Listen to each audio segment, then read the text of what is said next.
Starting off at number 10 with one you should all know if you love sipping some good old tea, Kanye's Grammy incident.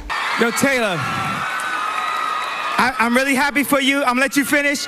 But Beyonce had one of the best videos of all time. In one of the most famous unexpected outbursts of all time, Kanye West interrupted Taylor Swift's acceptance speech at the MTV VMAs in 2009. While Taylor was on stage accepting her award for Best Female Music Video, Kanye famously yelled, "Taylor, I'm really happy for you. I'm gonna let you finish. But Beyonce had one of the best music videos of all time." It's literally how he said it. Completely humiliating both himself and Swift in the process. Thankfully, he could blame the tirade on being wasted, or the world might have never forgiven him. Next at number 9, Ben Affleck. Now this one gets a little creepy. During a Ben Affleck interview in 2004 with Anne-Marie Laveau, where he was promoting his new movie Jersey Girl. On a side note, I love that movie. During the interview, Affleck was just straight up acting gross, commenting on the cleavage of the interviewer and asking why she covered up for him in this interview when her tits are usually out. They're also grossly cuddling on the couch while he continued to make some really nasty comments that honestly gave me secondhand embarrassment while watching. Many blamed his shameful behavior on him most likely being drunk. However, in 2017 the video resurfaced and Anne-Marie came out saying that the whole thing was staged and that people shouldn't feel bad for her as everything that happened was fully consented by her. Honestly, I'm not sure if I fully believe that, but either way I think Affleck would have had to have been drunk to agree to look that bad on TV. Next at number 8, Paula Abdul. Listen, any publicity is good publicity. You gotta learn to eat it up and embrace it and say, Seattle had the best delusional people. Oh no! During an interview with Q13 Fox to discuss the hit show American Idol, Paula Abdul was totally sloshed. In the interview, she can be seen slurring her words, giggling at everything, shuffling around in her chair, and just all around not acting like the Paula we're used to seeing on American Idol. Next at number 7, Danny Devito on The View. No, I mean, you know, the guy who...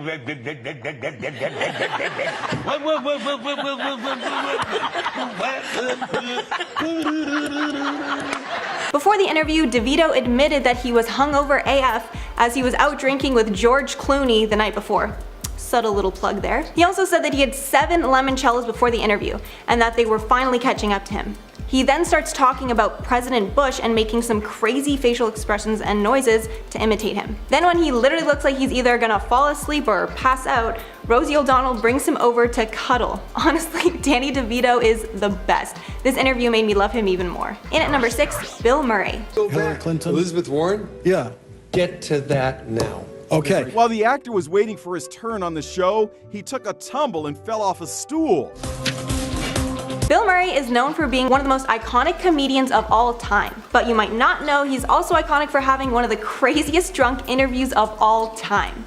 In 2015, he appeared on David Letterman's TV show where he's seen taking multiple shots of vodka on air. That's not the story though. Where things get crazy is when Murray then decides to go to MSNBC during a live broadcast and interrupts Lawrence O'Donnell's segment. Then when he finally sits down to wait to go on the show, he completely falls off one of those high chair stool things onto the ground.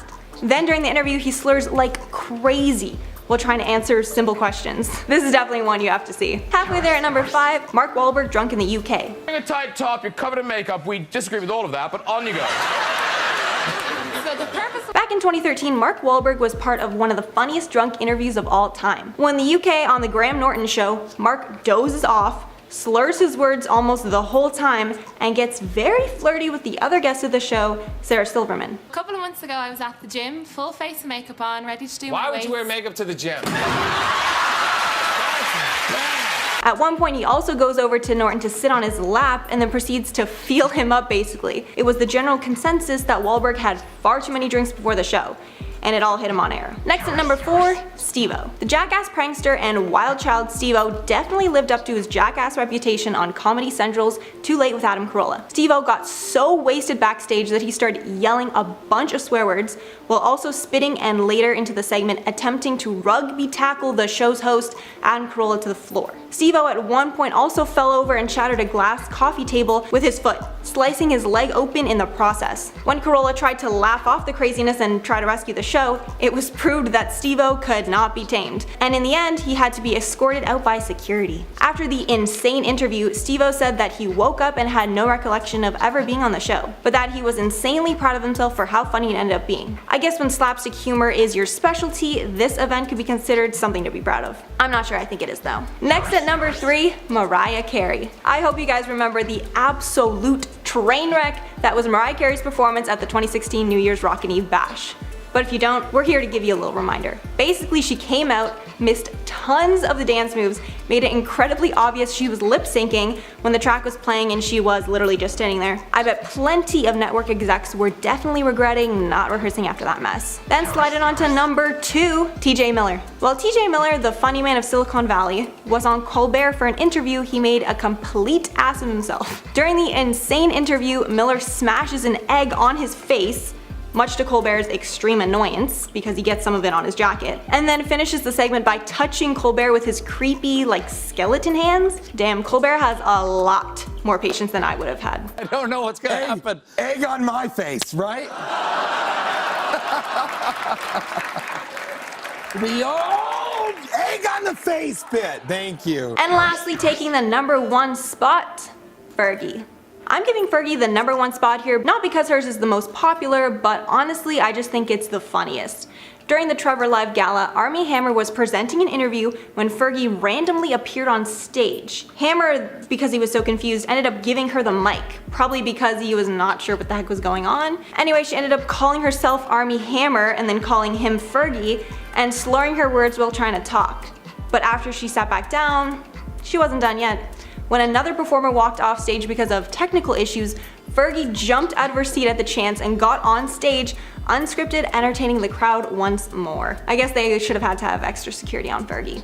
Don't let her get too drunk, man. She gets out of control. Starting us off at number 10, we got Shauna Hunt. I respect it. If your mom saw you talk like my this mom to a would die woman- laughing eventually. Really? She would. Okay, alright. My mom would die laughing. Okay. Now this actually happened in Toronto back in 2015 after a Toronto FC match. While Hunt was speaking to 2 fans about the team, a guy walked by her and uttered those 6 infamous words. F her right in the P. However, it's what happened after that made headlines. Following Hunt and the guys being interviewed moving on, Hunt calls out a group of guys standing right next to her, asking if they were going to emulate what the man just said. After a brief exchange, one of the guys defended the man's actions, saying it's hilarious and not offensive at all. He would end up losing his job until apologizing to Hunt and being reinstated. And at number 9, Malin Wahlberg.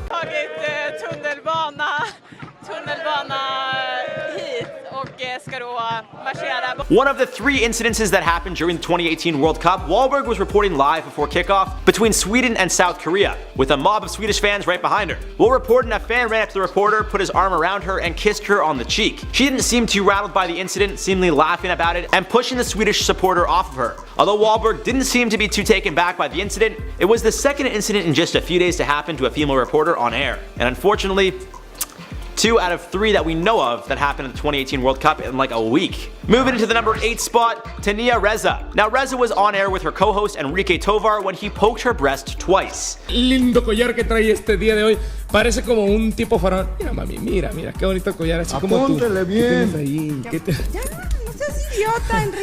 Reza eventually got fed up with Tovar's actions. She took off her microphone and stormed off set. After the segment aired, many thought the gag was planned. The 2 hosts made a video saying it was indeed a planned hoax to go viral, but they didn't inform the station. Following this information, the station fired both hosts. Then Reza came out and said she was pressured by the company to admit her guilt, meaning she didn't actually do it as a hoax at all. She was just coerced into saying that. The 2 would eventually end up getting their jobs back, but it's gross that not only did Reza get touched inappropriately, she ended up getting the same punishment as her co-host who actually did something wrong. And at number 7, we got Julieth Jiminez.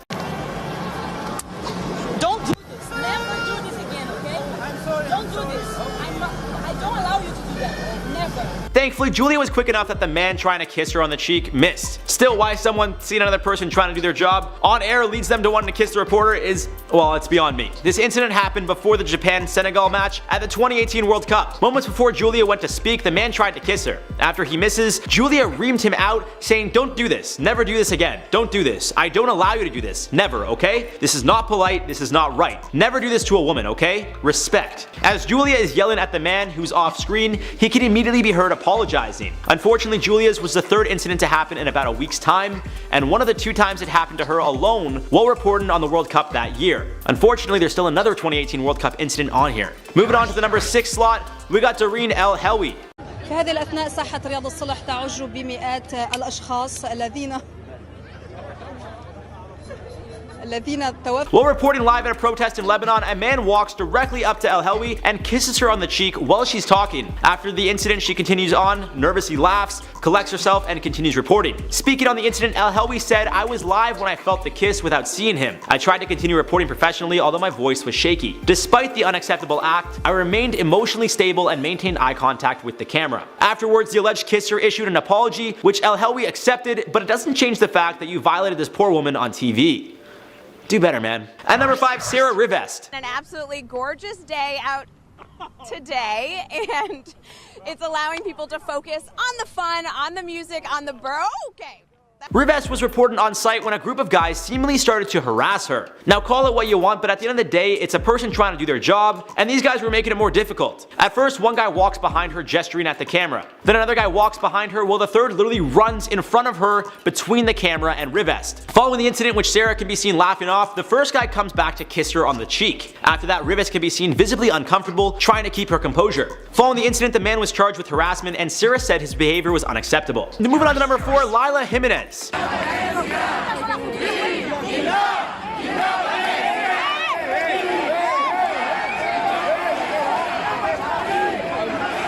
Reporting live from Barcelona, Jiminez had to deal with a handful of horrible situations. As you can see, a protester literally poured Red Bull on her hair. In another video, a protester could be literally seen shouting at the top of her lungs directly in Jiminez's face. It's unclear when she went live and when she was preparing to speak, but regardless, if this happened moments before she did go on air, it's unacceptable behavior. It's a form of assault and harassment, and when speaking on it, Jiminez said she felt humiliated but didn't want to play victim. Getting to the top 3, at number 3, Julieth Gonzalez Theran. Es un ambiente soñado para cualquier fanático del mundo, para cualquier fanático del mundo. While reporting at the World Cup in 2018 before a tilt between Russia and Saudi Arabia, Theran was kissed and groped live on TV. Now some people were actually trying to defend the man, claiming he didn't mean to touch her there and simply went to grab her shoulder. Still, even if that was the case, what's the reason for the man to run up and grab a stranger, then kiss them on the cheek? I mean, it just doesn't seem like a good idea, ever.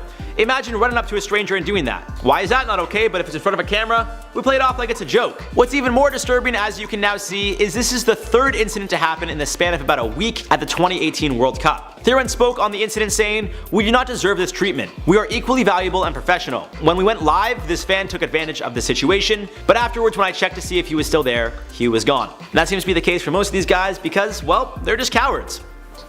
Losers. I hate them all. Moving into number 2, Chris Glover. And what they will do ultimately will be a hard launch. That's not going to happen until later on this spring. But as you can see, a lot of people are rallying. While reporting live from a comedy event in Toronto, CBC's Chris Glover was put in an extremely uncomfortable position. As you can clearly see in the video, a man in a green hoodie comes up from behind Glover and starts to lick his ear and kiss his shoulder and neck. Visibly uncomfortable, Glover continues to report before ultimately handing it back over to those in studio. This man was then identified as comedian Boyd Banks, who had previously appeared on shows produced by CBC. Following the incident, Glover was praised for keeping his composure while on air, and Banks faced a ton of backlash, with people online calling for the police to charge him with assault. Glover did file a police report, although it's unclear if Banks was ever charged. Banks did apologize, saying he's guilty of everything and called himself an idiot. Still doesn't change what's already happened, guy. Now in at number 1, the incident that unfortunately inspired this list in the first place, Alex Bozarjian. And this happens. Exciting. He really did it. The runner slapped the reporters behind.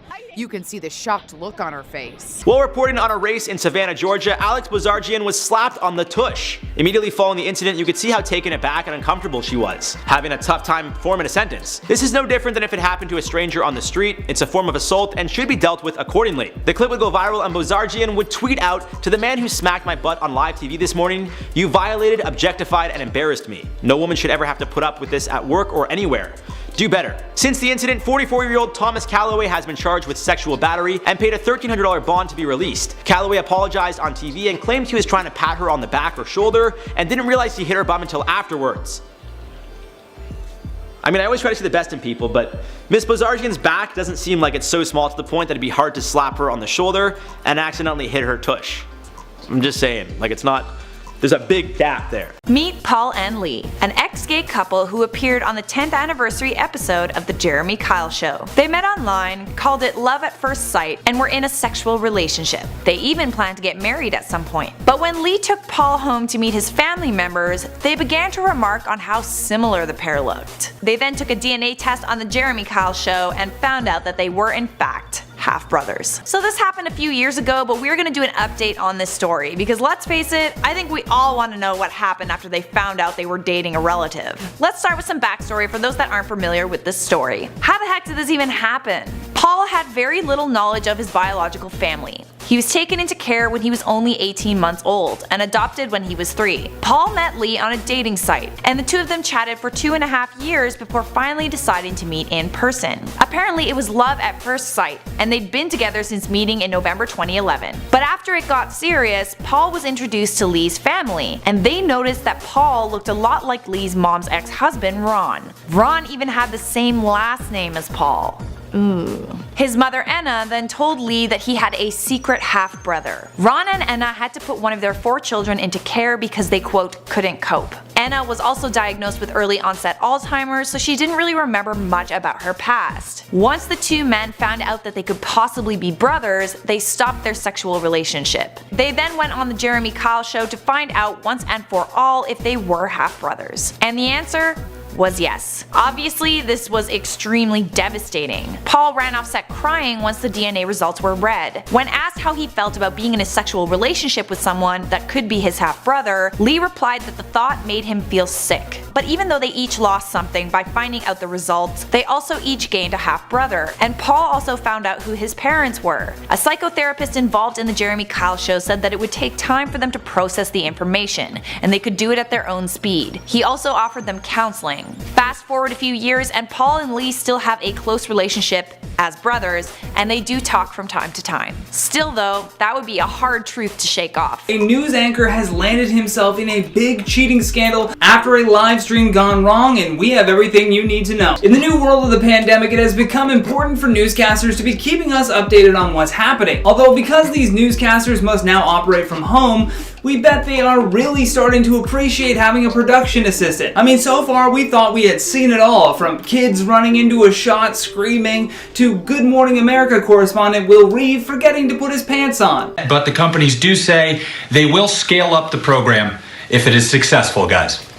Very cool. We love it, Will. Thank you. Although thanks to Spanish news anchor Alfonso Merlos, I believe that we have a new live stream fail champion. The 41-year-old news anchor was reporting from his home throughout the entire lockdown for the YouTube show Estado de Alarma. However, during one of his pandemic video call updates, the viewers noticed a mysterious woman in the background that looked nothing like Alfonso's girlfriend, Marta Lopez. Espuria instituciones del Estado e insisto, algunas tan nobles y con tanta fuerza y tan importantes como la Benemérita. Following the incident blowing up online and being covered by multiple news outlets, Alfonso remained silent for days despite accusations of him cheating. After remaining silent for a few days, like I said, he has since apologized, but he did so on this show called the Anna Rose News Show. During the interview, Alfonso said, "If you think that my attitude has not been correct or that there are things that I have not done well, I have no problem asking for forgiveness, although my goal was not to harm someone else." He's saying this obviously in referral to his ex-girlfriend, who is Marta Lopez, who I just found out too, she was a TV star on Big Brother. Why he would cheat? I don't know. He went on to say that he had broken up with the reality star before this scandalous footage was even recorded, but Marta Lopez is insisting that they were still together at the time. She called the incident unpleasant and shameful, and another person that's feeling equally as unpleasant and shameful is the homewrecker in the back of that video. The mysterious scantily clad woman was later identified as journalist Laila Jiminez by a fellow reporter at Socialite. Ooh, imagine getting sold out by your own fellow reporter. According to a Spanish publication, Rivas is trying to remain calm, but a friend told the publication that she spent the entire day crying when the news started to spread. According to a further inquiry into the situation, Alfonso and Alexia had been dating for the last several weeks. As I mentioned though, Marta Lopez is still maintaining the narrative that Alfonso had been caught cheating on her. When she appeared on the talk show Viva La Vida, she put forward her side of the story. Marta said that she had not spoken to Alfonso for 4 days because of an argument that they had had, but she believed that they had made up. To take it a step further, Lopez Lopez said that he even wanted to marry her and that they had been living together for the first few weeks of quarantine. So Marta went on to explain that she has proof Alfonso has been messing around with Rivest since the beginning of the year. Although that evidence is yet to appear, it certainly makes this situation more difficult to assess from both sides. I mean, they're both trying to play the victim in a way, but we know one thing for sure: everyone is going to be way more careful when their webcam turns on, because this mistake was very embarrassing for everyone involved, but with so many people having to broadcast from home like this, I think it's important that we be a little more forgiving with their mistakes. That being said, if he did cheat on his girlfriend, well then this video is just pure karma and I feel no remorse. Mainly because according to Rivest, Alfonso said that he was single.